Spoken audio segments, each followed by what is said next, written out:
The woman on the line has apologized 4 times in 90 seconds. Her balance is on your screen. $84.16 past due since May on an account that has carried the same last name since 1998.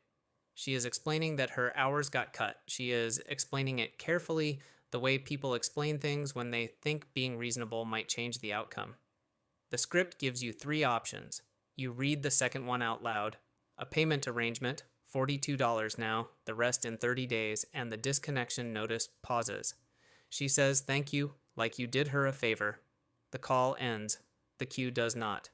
4 seconds later, there is another name, another number, another voice that starts with sorry. At 10:14, a hand taps the top of your monitor. Dale Kessler, Operations Supervisor, 2nd floor, a man who says your name like it's a form he has to fill out. Your adherence is at 91%. It needs to be 95. He tells you the 15-minute break you took at 9:30 ran to 19 minutes and that he understands and that he can't keep understanding and that people who can't hold 95 don't make it past the 90-day mark. Then he says the sentence, kind, almost, the way you'd hand someone medicine. I know you need this. He walks away believing that he just did you a kindness by warning you. Here is what he doesn't know. The balance in your accounts across 4 institutions and 1 holding company is a little over $650 million. The name on your badge is your mother's maiden name, and the reason you are sitting in seat 4C of a customer billing center in Toledo, Ohio, wearing a headset that leaves a red line across your ear by lunch is a 9-page memo you signed 11 weeks ago. The memo recommends closing this building. 280 people work here. Dale is one of them. You have until the first Monday in November to decide whether the recommendation is correct. 11 weeks earlier, you were in a room where nobody apologizes. Chicago, 41st floor, 6 people around 1 screen and a slide with 2 columns on it. Reno closes an account for $3.90. Toledo needs $6.10. Same software, same script, same training videos filmed in the same beige room. The consultant never says Toledo is worse. He doesn't have to. He says the word variance 11 times, and somewhere around the 4th, the room stops listening and starts agreeing. Close Toledo. Move the volume to Reno. $9 million a year. You have made bigger decisions than this in less time. That should probably bother you more than it does. You asked one question before signing. It wasn't a moral question. Is Toledo slower, or is Toledo getting different calls? Nobody in the room could answer. The reporting doesn't separate those two things. It never has. So you signed page 9 and added 3 words underneath your name. Pending site review. Everyone assumed that meant a visit. A walkthrough, a handshake with a site manager, sandwiches on a folding table. Instead, you had someone in your family office build a work history for a man who does not exist, and you applied for a job in your own building. Now it's week 3 on the floor and you've started counting something. Every account that reaches your queue is already behind. Not late, behind. Past the second notice, past the automated reminder. These are the accounts the system has already tried and failed to collect. You find the routing table on your break. It takes 90 seconds. Reno takes first contact. Toledo takes everything that failed. $6.10 against $3.90. That gap isn't measuring how good Toledo is. It might be measuring how hard Toledo's work is. You're almost sure of it. Almost isn't a number, and the only person who can hand you the number is the man who wrote you up for being 4 minutes late off break. You can't request the segmentation report. Seat 4C doesn't have permission, and asking Chicago for it as yourself would put a name on the request that ends the experiment, which leaves Dale. You find him Thursday at the printer on the 2nd floor, feeding it a stack of paper that is jammed twice. You tell him you want to improve your handle time. You ask whether there's any way to see what kind of accounts route to your queue. He doesn't look up. He asks how long you've been here. 3 weeks. He says most people don't ask that question in 3 years. Then he does something you didn't plan for. He takes you to a desk in a corner that used to belong to someone, opens a folder that is not on the company drive, and turns the monitor. It's a spreadsheet. 2 years of it. Every account type, every routing tier. Reno's mix and Toledo's mix, side by side, month by month, built by hand on time nobody paid him for.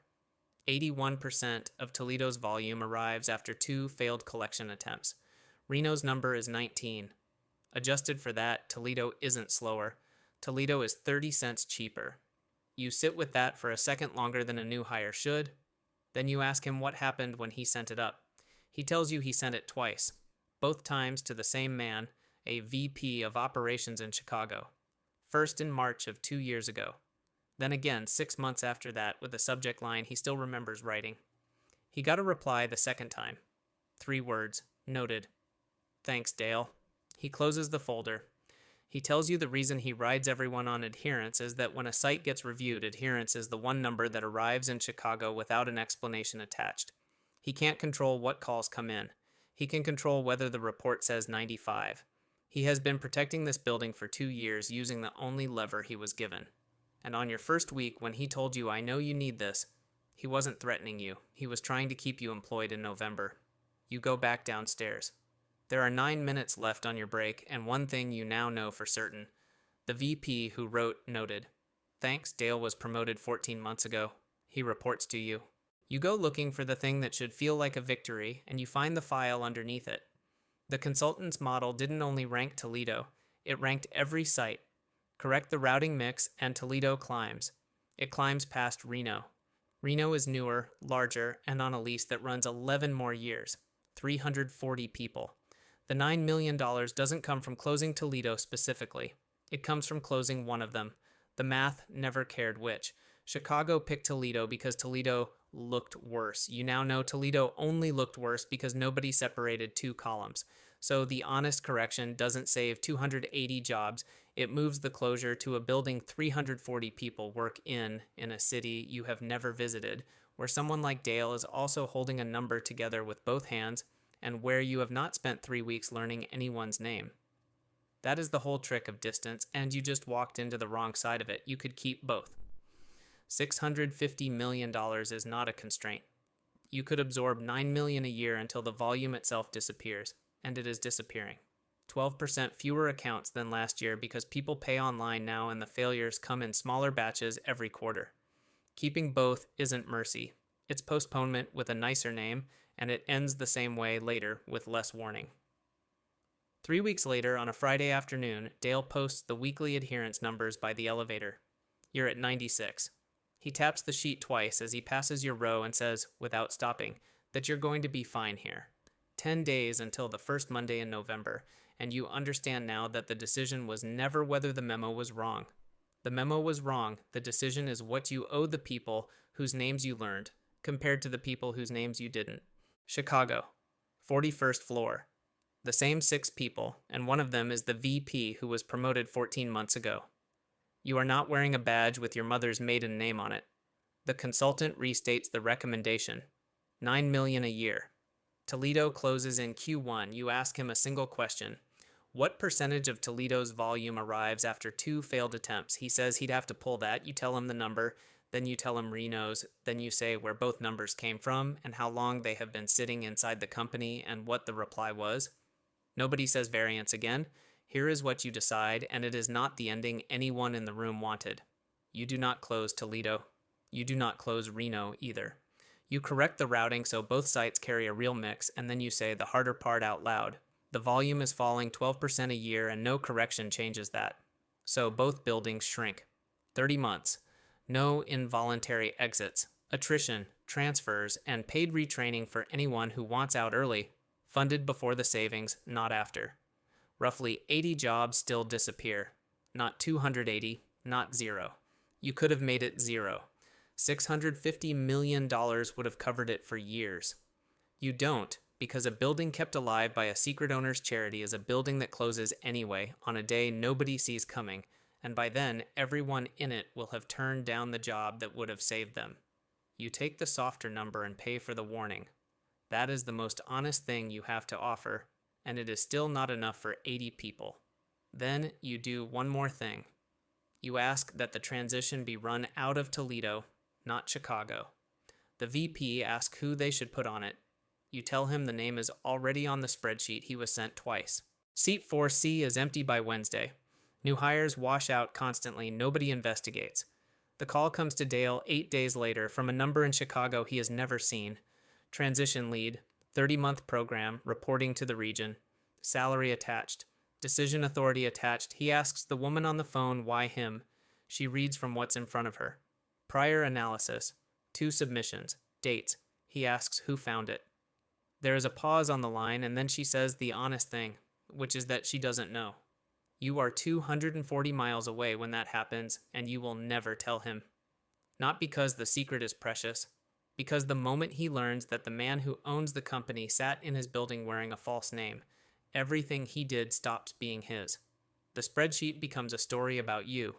2 years of unpaid work becomes a lucky accident of who happened to be listening. He built the thing. He sent it twice. He kept the number at 95 for 2 years so that a building full of people would still be standing on a Monday in November. He doesn't need to know you were there for any of that to be true. $650 million bought you exactly one thing in this story, and it was not the outcome. It was a chair on the floor, a headset, and 7 weeks of hearing what the reports had been averaging away. Somewhere in a folder in Chicago, there is still a 3-word reply with his name at the end of it. Noted.